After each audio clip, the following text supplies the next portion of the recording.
we have any committee reports tonight at all? No? The first ordinance, 21492, is on the third reading. And there is a ruling, if you have a moment to read it.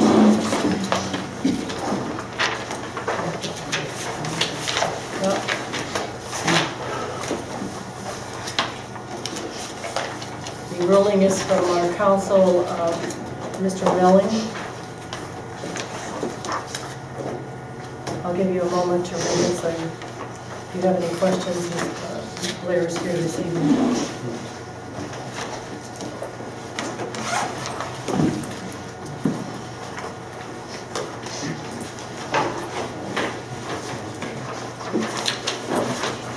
Is Irene coming today?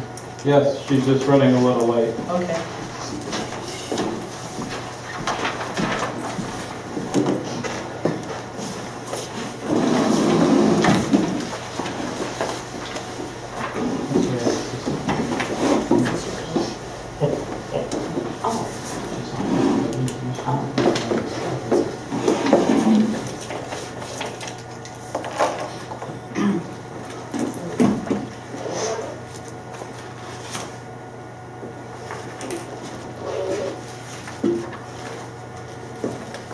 You need a copy?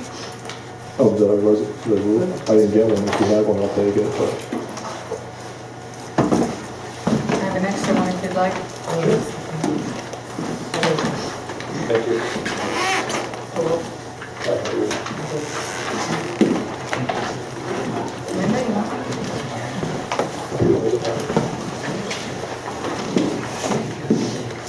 I'll even give you one of the committee ones, since you want to.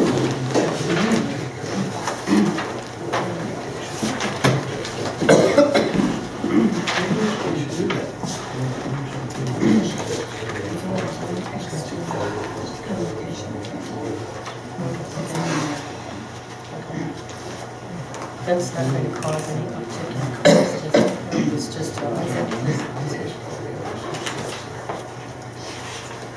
Oh, yes.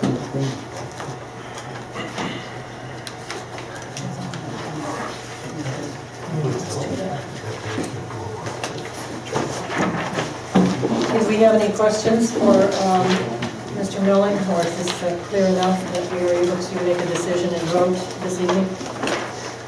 Yea or nay? Madam Chair, Yes, Mr. Jackson? remember the last meeting, or I sent a finance director a request for any and all information that she had used to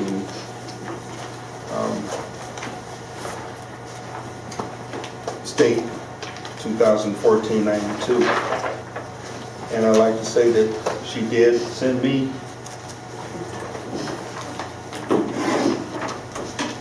this is what I got.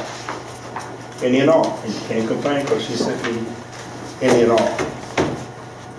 And looking through it, I'm still confused. And my confusion comes into the solid waste collection fund that we start tying to our property tax that was collected by the county. If I'm not mistaken, and if somebody can help me out, it started around 2007, 2005, 2007.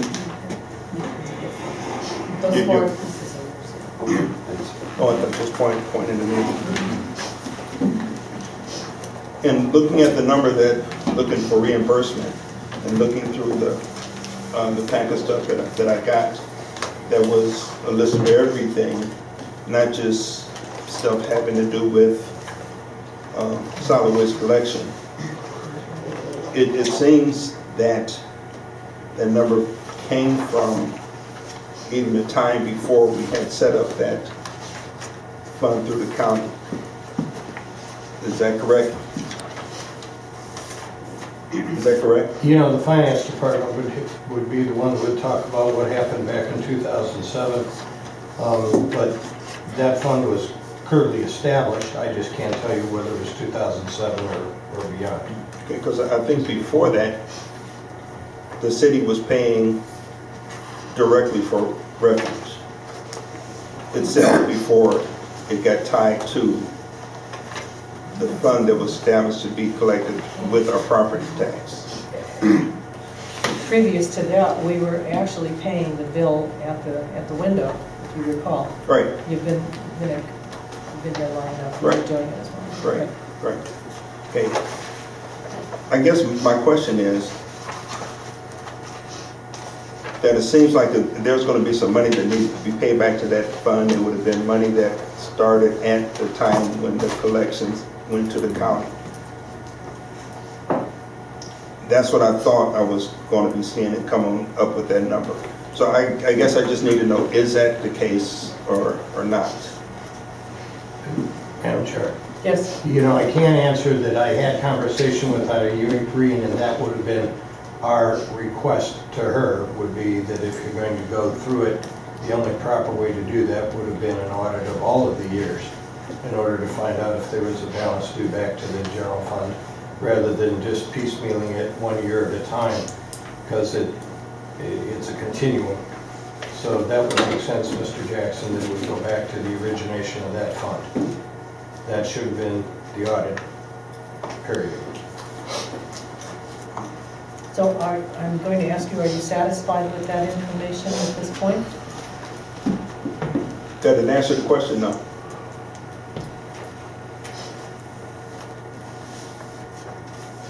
Okay. Anyone else have any questions from Mark Blair in his comments? Jackie, Yes, Madam Chair, yes. I know jammed up my computer, but it was no identified in there, 207, 208, 209, and if you look on the bottom lines in there, check number, so forth, has the amounts. And that's how I calculated it. And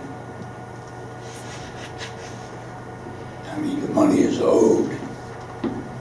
We paid money out of the general fund, and general fund can't afford to keep paying into the waste management fund, collection fund. So the money should be repaid. Plus, we have other monies where tennis goes out and does this. We call him up, these people left this, he comes out.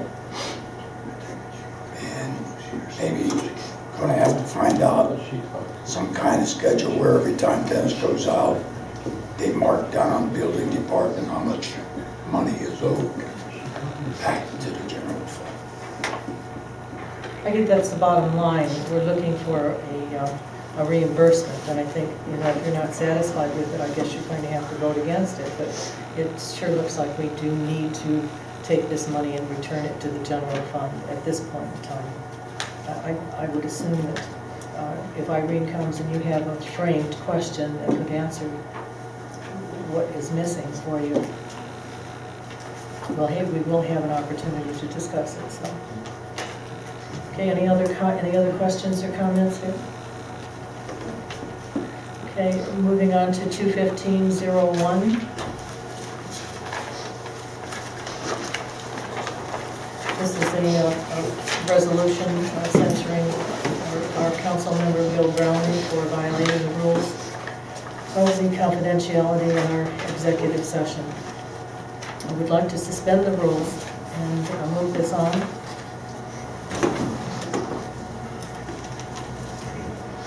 Any comments?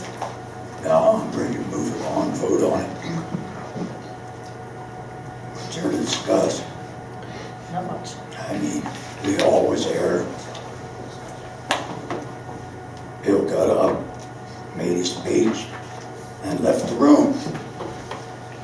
Goes home and puts it on Facebook, which I got calls before I knew it was out, because I myself, and I like Mr. Blair over there to tell me, because I always thought things that went on in the executive session is not to be talked about outside with the public.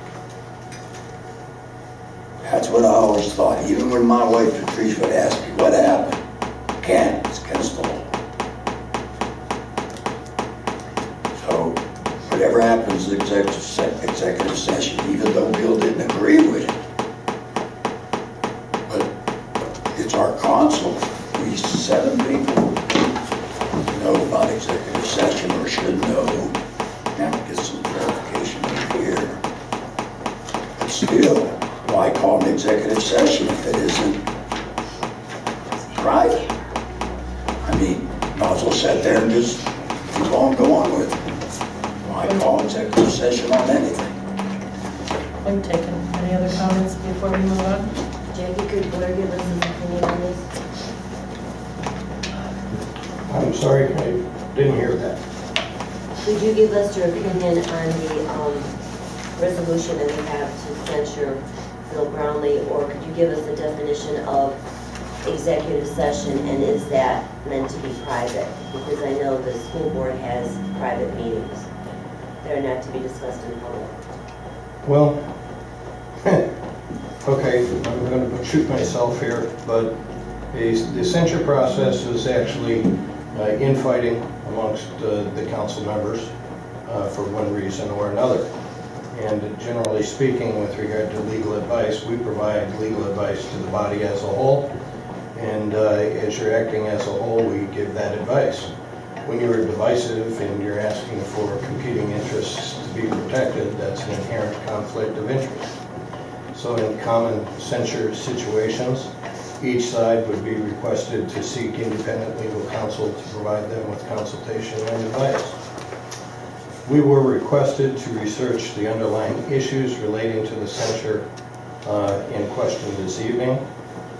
We advised that, quite frankly, we advised that nothing was to be done until we were able to research the issues, and this appeared on the agenda. And I think it compromises your legal department to provide legal advice as it relates to the censure from this point forward. The only comment I could make to that is that why would, if it isn't forthcoming as soon as we make this decision, how long would we have to wait? A month, 2 weeks? Well, you mean for our opinion Correct. with regard to the underlying Correct. issues? That request was made somewhere around midweek last week. It was a holiday weekend. We didn't realize that it was going to be put on the agenda at the first available meeting. So had timeliness been an issue, we probably should have been so advised. I apologize. Mr. Montel and I did discuss the issue. I know that the research was commenced. I guess with other things that were going on, we apparently didn't give it council's priority. And so if an apology is ordered, I provide that to everyone. But once it appears on your public record, we have to take the high road here that we advise all of you collectively as a council for the betterment of the village. And when there's divisiveness among you, you each get the opportunity to seek legal counsel. I've been through this. I'm consistent. I did this out in Streetsboro with the commission. We did it when the mayor and council got into divisive issues. I don't think it's a secret that litigation has been commenced with people seeking independent legal counsel right now as it relates to issues that are going on in this city, and with council and the administration. And so I think we're consistent with seeking independent legal counsel as being the appropriate action. Madam Chair, Go ahead. under that premise, I think we should leave it on a first reading. I have no problem with that. I agree with that as well.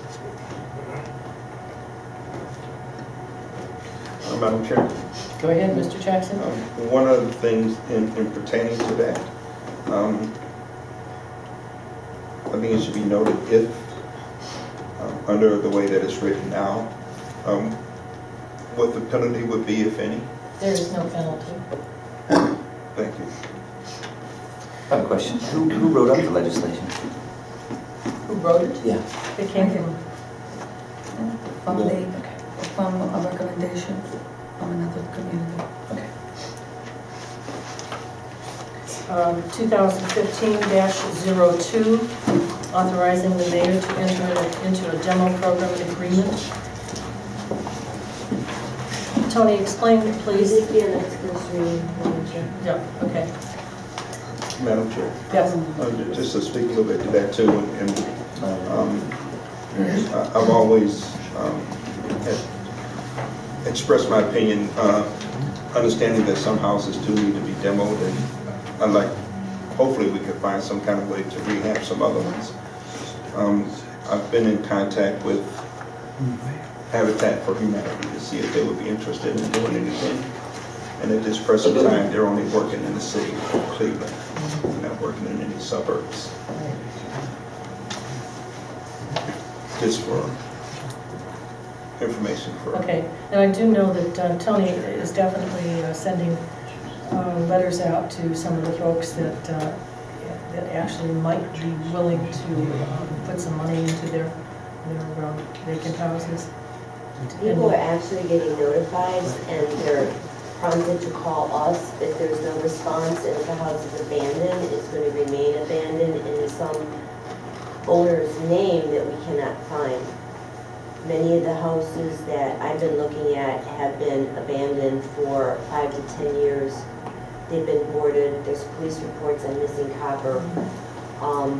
For those people that actually want to do rehab, the county land bank is taking properties through tax foreclosure, and they are offering to people for rehab at a very low price.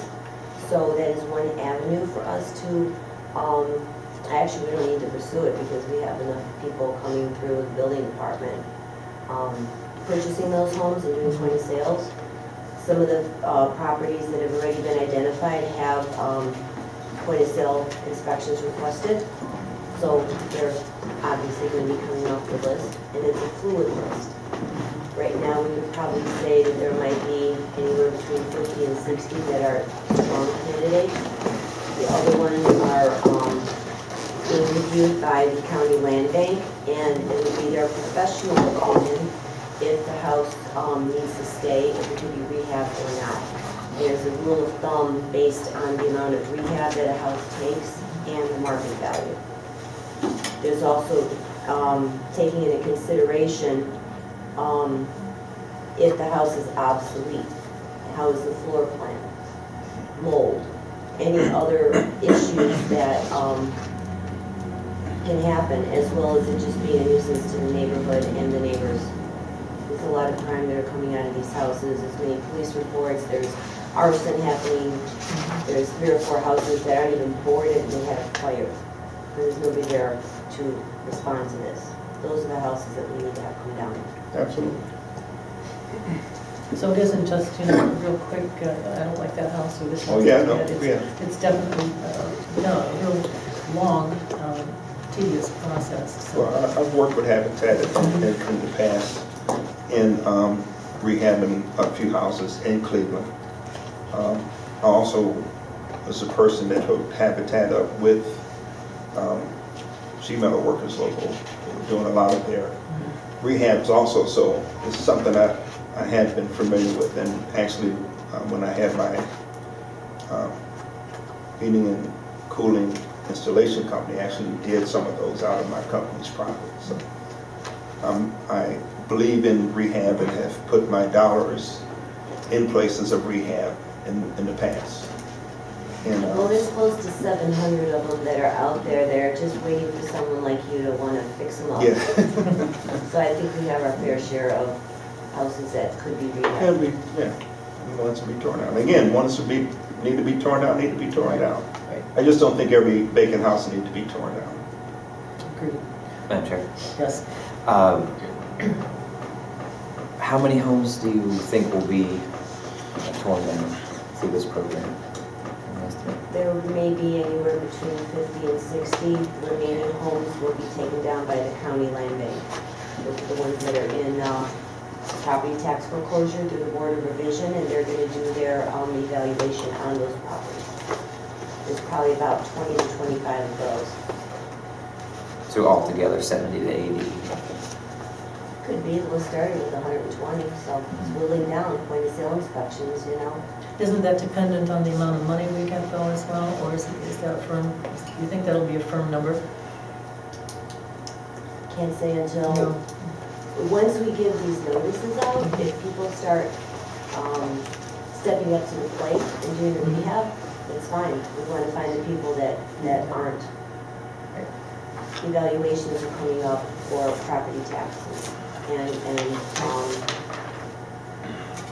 it would help getting the worst house off the street. And if you want, I could do a show and tell at some point in time, just with the photographs.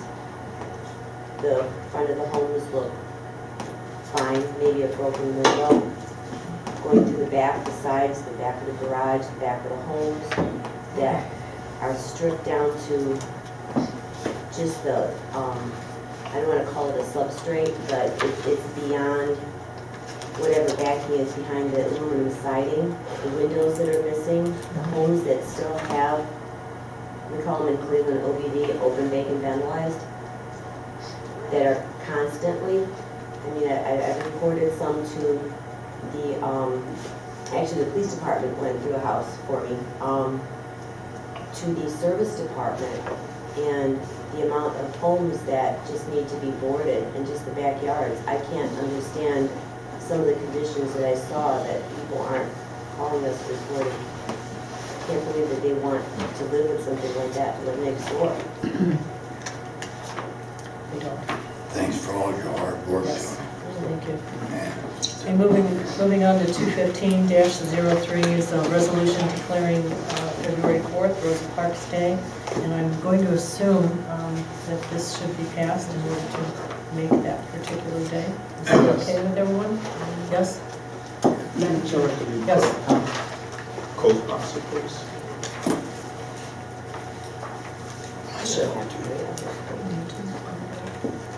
John Jackson, Alex, Jackie, Edwina.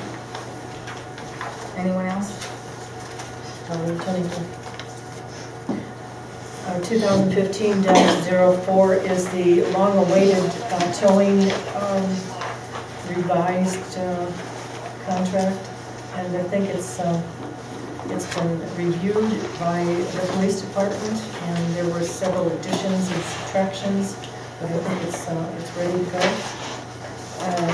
This is not the specs. No, not yet. No, we already passed a resolution stating that we can go out to bid and that the police department shall create the specs.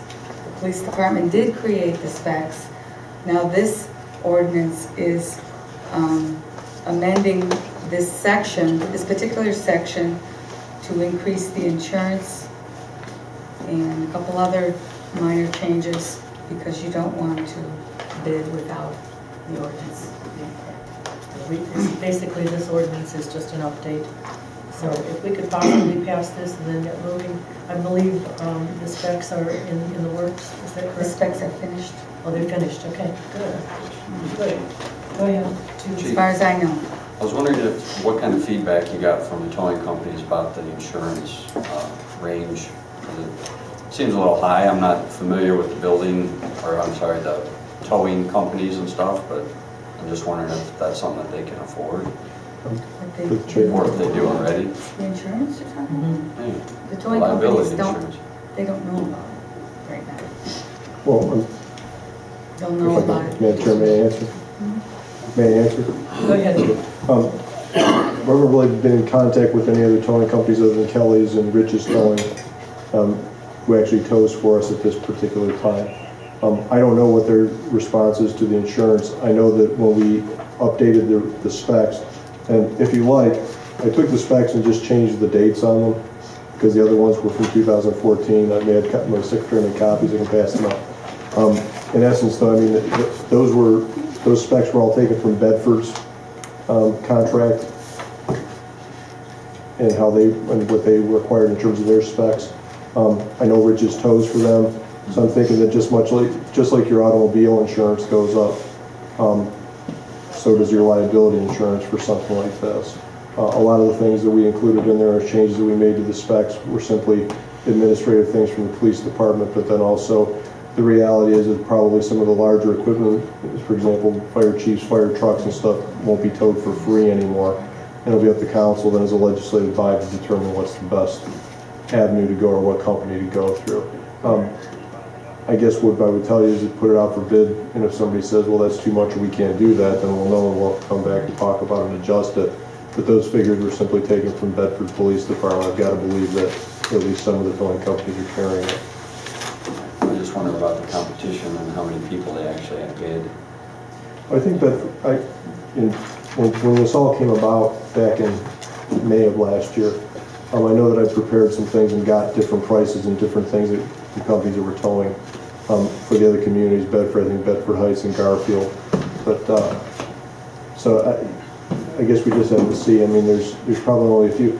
Honestly, because of the security requirements for the vehicles themselves, there's a lot of tow companies that are they're blown out of the water before you even begin. But those things are to prevent liability to the city in terms of if those vehicles are broken into. In other words, like the fencing and that kind of stuff. So. See what happens. Madam Chair, Yes? to the chief. Sure. So we do or we don't have a final draft of what's going to be. I have specifications that we're recommending. It's up to you, I guess, to decide what you're going to approve and what you're going to do with them. And they're, in essence, the same ones that I distributed middle of last year. I just changed the date to reflect 2015 dates. And where can we see those? Are they going to be in the council office or Right here. do we have to come and see you? I have them in my hand, sir. Okay. I can give you now. Once this passes, Irene's ready to bid. So is it possible to move this forward tonight? So that, we hope so, yes. And Madam Chair? Yes. Also, in a lot of situations like that, like this, when it comes to insurance, there's normally an industry norm as far as what the lowest amount of insurance that insurance companies would write for that and up.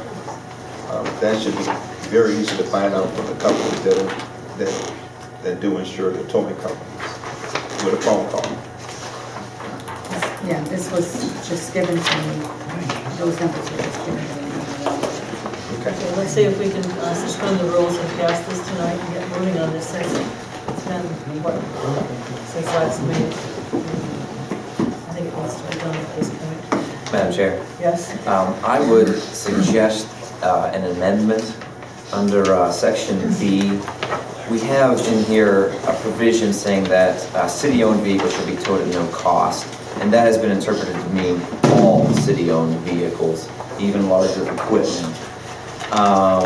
In the research I've done, I've seen that neighboring communities don't have such a requirement for their larger equipment anyway. Two things. First is being capable to tow that larger equipment would of course need to be in the specifications if that is something we are going to require of them. But two things I'd like to bring up regarding this requirement is that first, I don't know that it's very feasible to ask something of this sort in a contract like this. Because the only way, and this is the second point, the only way that they'd be able to offset the cost of maintaining this larger equipment and having the staff, the know-how to haul that larger equipment is they would have to increase the rate they're charging whoever's having their vehicles towed, maybe because they crash or it needs towed, having to do with police towing. And that I don't think would be fair, to pass off the expense of towing our larger vehicles to the individuals who are having their vehicles required to be towed by the city. I don't think that would be a just way for us to offset the cost of towing those larger pieces of equipment for Maple Heights.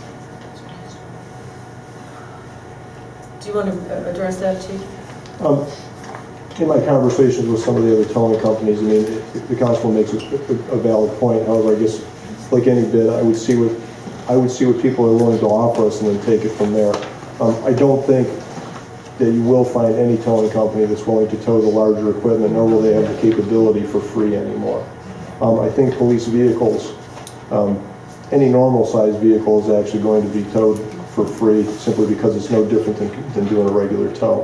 When you get into the heavy equipment like a fire truck or even a squad, it requires a little bit more.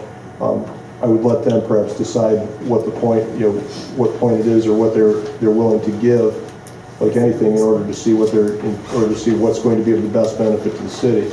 Because make no mistake, I mean, no matter who tows for us, they're going to make money off of the city simply through the storage fees.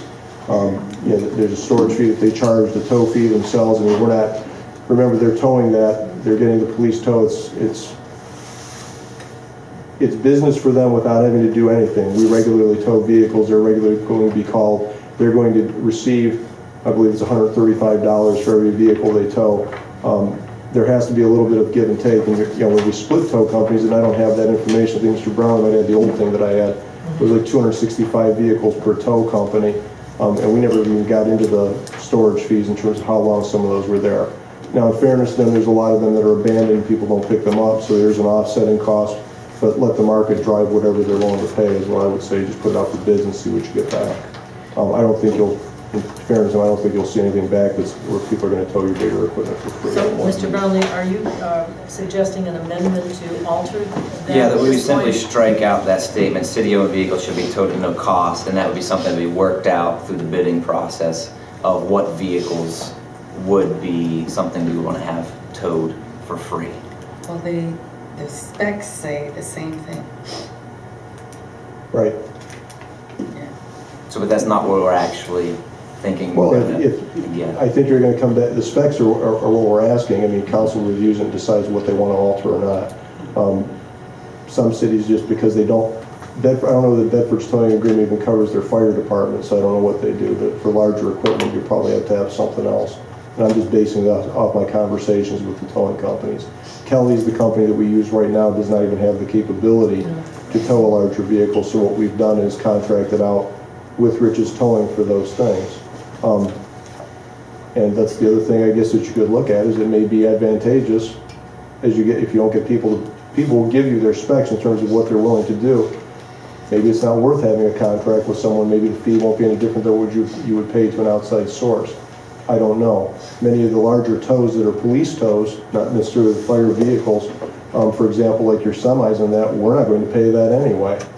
Okay, in other words, the police department and the city aren't going to pay that. The company that owns the truck is what's going to pay, or the people that are going to have to pay those tows. It's just nice to have somebody on staff like that that can do those kinds of things. And quite frankly, it's lucrative for them as well.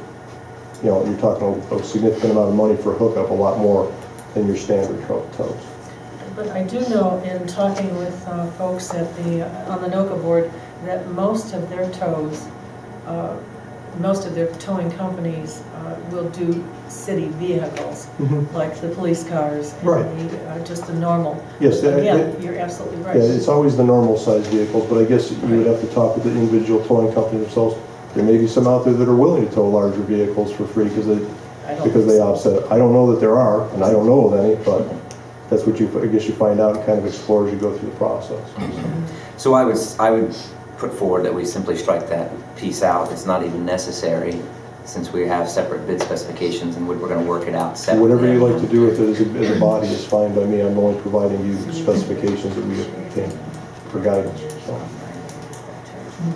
Any other comments, please? Madam Chair, just one quick one. After looking at the insurance requirements of $1 million,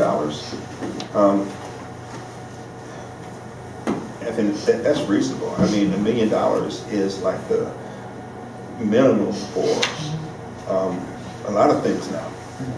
A lot of them are way over $1 million.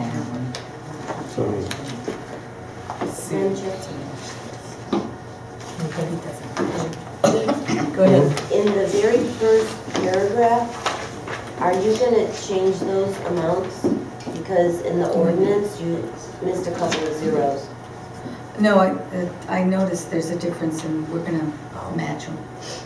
This was given to me by the law department and they need to match. 50 to 5,000. Yeah, 10 to like 5,000, yeah. 500,000, 1 million, and we have 50,000, 100,000. So this is just a typo here. Yeah, I apologize, I haven't called prepared this one, so that, I think both of us probably missed it when we read it. This is what we submitted back, and again, all they do is change the dates from 2014 to 2015. Because this says 50,000. For personal. Because as you read down into the next paragraph, it does say $1 million combined single limit liability or single limit bodily injury. Right. But it's the first sentence that needs to be. Personal. The whole injury, first this would be paragraph property damage. for the specs would need to be amended. Well, all we can do, if you want to bring forward that amendment, and think that will serve the purpose, so we can move on with this. It should be two separate ones. Two amendments, okay. For which one? What else are we changing? Well, one, if you want to change the city-owned vehicles, and two would be the liability amounts This- to match these specs. These are meant to be different, are they not, Chief? There's $1 million for personal injury, and then there's $100,000 for property damage. Those are meant to be separate or different numbers, right? If you read it. In the ordinance. In the ordinance and specs. In the ordinance. In section C, it says 1 million for personal injury, and then just after that, it says 100,000 for property damage.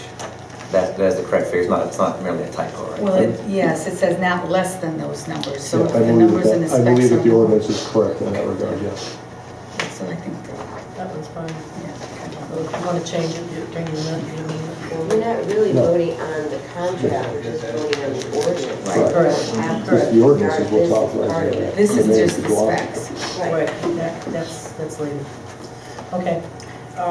Take to your expenditures over $1,000, please, your current list. I think it's a little different than the one that was in your package. And hopefully, Irene will answer if you have any serious questions, if not.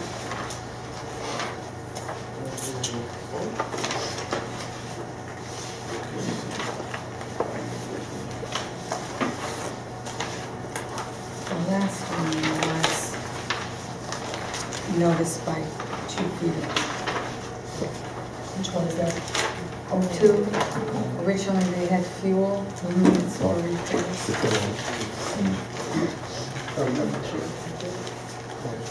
Yes, Diane? 07, could the chief tell us what field training? I think it's seals. No, it's not actually, it is It is Peels? Right. That was changed also from the ambulance billing to the law enforcement drug fund. What that is police executive administrative leadership college. Oh, okay. I've I thought it was near- I've made arrangements to send our 3 lieutenants to that training. It's a 3-week training course, basically to school them in police administration. Those 3 people that are going to be, at some point, probably within the next 3 to 4 years, could conceivably be in charge of the police department. That class is designed and geared towards teaching them how to do that. It's a 3-week course. It's broken up over a 3-month period. They have assignments that they have to go to. I believe there's even college credits that are applicable for it. So the council is clear. The reason I had that change, it was originally out of ambulance billing. That's coming out of the Law Enforcement Drug Trust Fund. That fund can only be used for certain specific police-related things as approved by me. Training being one of them. Normally I would take it if I had a normal training budget, I may take it from that, but being that I don't, and I believe it's necessary for the department to have these people to have this training and leadership, I've elected to remove it from this fund. So it's not a fund that affects the general fund or anything else. It's all funds that come from confiscated drug money. So just so you're aware. Okay, thank you. All right, just a couple of announcements from me, and then if you have anything else. Your committee assignments, as I said in my cover letter, as I was going over the rules from other communities, I noted that we were in error, Richard and I were in error when we made these committee assignments. And I've, along with Richard, revised them slightly, and if you have an opportunity to look at them, we can accept a motion to accept the new committee assignments this evening. And the other thing is the work session on the 26th is going to be in room 7 at 6:30, and we have revised the whole council rules, and hopefully we can go over them once again and add and subtract and have something that comes up with common sense. Some of the cities that I looked at were almost charters. The rules were pages and pages, 39 pages in some cities, and that was way too much. So hopefully common sense and a little bit of review, we will be able to take these rules and pass them along. Any other comments or questions here? Can I make a comment about this? Go ahead. Okay, I added, with your notice, I put the rules, and as I do these rules, every time I do these rules, it's so confusing the way this is numbered, but we have to number it that way because of the codified ordinance numbers. So what I did this time is I made an index, so it's a little easier to understand, and I did give you the changes in color. The gray is what was changed last year from 2014, I think it was 48, I believe it was. The yellow is either from the Charter or the Open Meetings Act, and the green is what was changed since last year, a few things. And the pink is just, there was a lot of duplication and places where a paragraph was just out of place. So I moved some of the paragraphs so you're talking about the same thing. Do you have those tonight? Yes, this is, everybody has theirs, and this is yours. And then I did a clean copy because sometimes it's so confusing with all the colors and the strikeouts. You can read a clean copy, and if you have anything you want to change, you might want to change it on a clean one, so that Okay. you can discuss it easily. Madam Chair, Yes. I just want to make sure that everybody's clear on 2015-1. There's now not going to be any rulings coming out of this law department with regard to those issues. Understood. Okay, so there's no misunderstanding. I'm Okay. not waiting for a thing. Madam Chair. Go ahead. Right, Kathy, real quick. I see you got a key for the yellow, green, and red. What was the gray? The gray was, right now in the charter, you have rules. Last year, there was an ordinance 2014-48. That went on first reading and went on second reading, then it was postponed 3 different times. If we use the same number, it would go on third reading right away. And there's so much to absorb. We thought it's a new year, we just started to put a new number. So those gray changes are the ones that were proposed last year. The rules are what we govern ourselves by, and that's an awkward sentence, but I think it's very important to be on target with them. So if we need to have 3 meetings or three readings, we can. So with this, doing it this way. it'll Yeah, be otherwise it easier. would have been on third reading the first time we put it back on the agenda, and it wouldn't have been Okay. fair. And everybody knows about the 4 chaplains? You all got notices? No. You didn't? Yes. When did they go up? 4 chaplains is February 1st. I believe it's at St. Martin's this Oh. time around. That is the, mayor, are you going to be speaking this time around? I believe it's at the Lutheran Church. Oh, it I don't know. could be, you're right, it could be. I lost the copy. If they move it You around. know what, I will it'll be a lot. definitely put it in, yeah, let me do that. It's an interesting ceremony, and it rotates around the churches. And Kathy has a note on here that she gave a copy to all the council. Yeah, I did. It's February 1st, American Legion 309 will hold the annual, and I think we're one of the few that do this. It's the story of the USS Dorchester, where the 4 chaplains gave up their life and stayed on the ship, boat, whatever it was, and let the other folks, ship, and let the other men down into the lifeboats while these 4 chaplains stood back. And it's always a very nice ceremony. And it is going to be at the Lutheran Church of the Covenant, 9 o'clock, February 1st. Yeah, I put it in everybody's mailbox. Yeah. Okay. All right,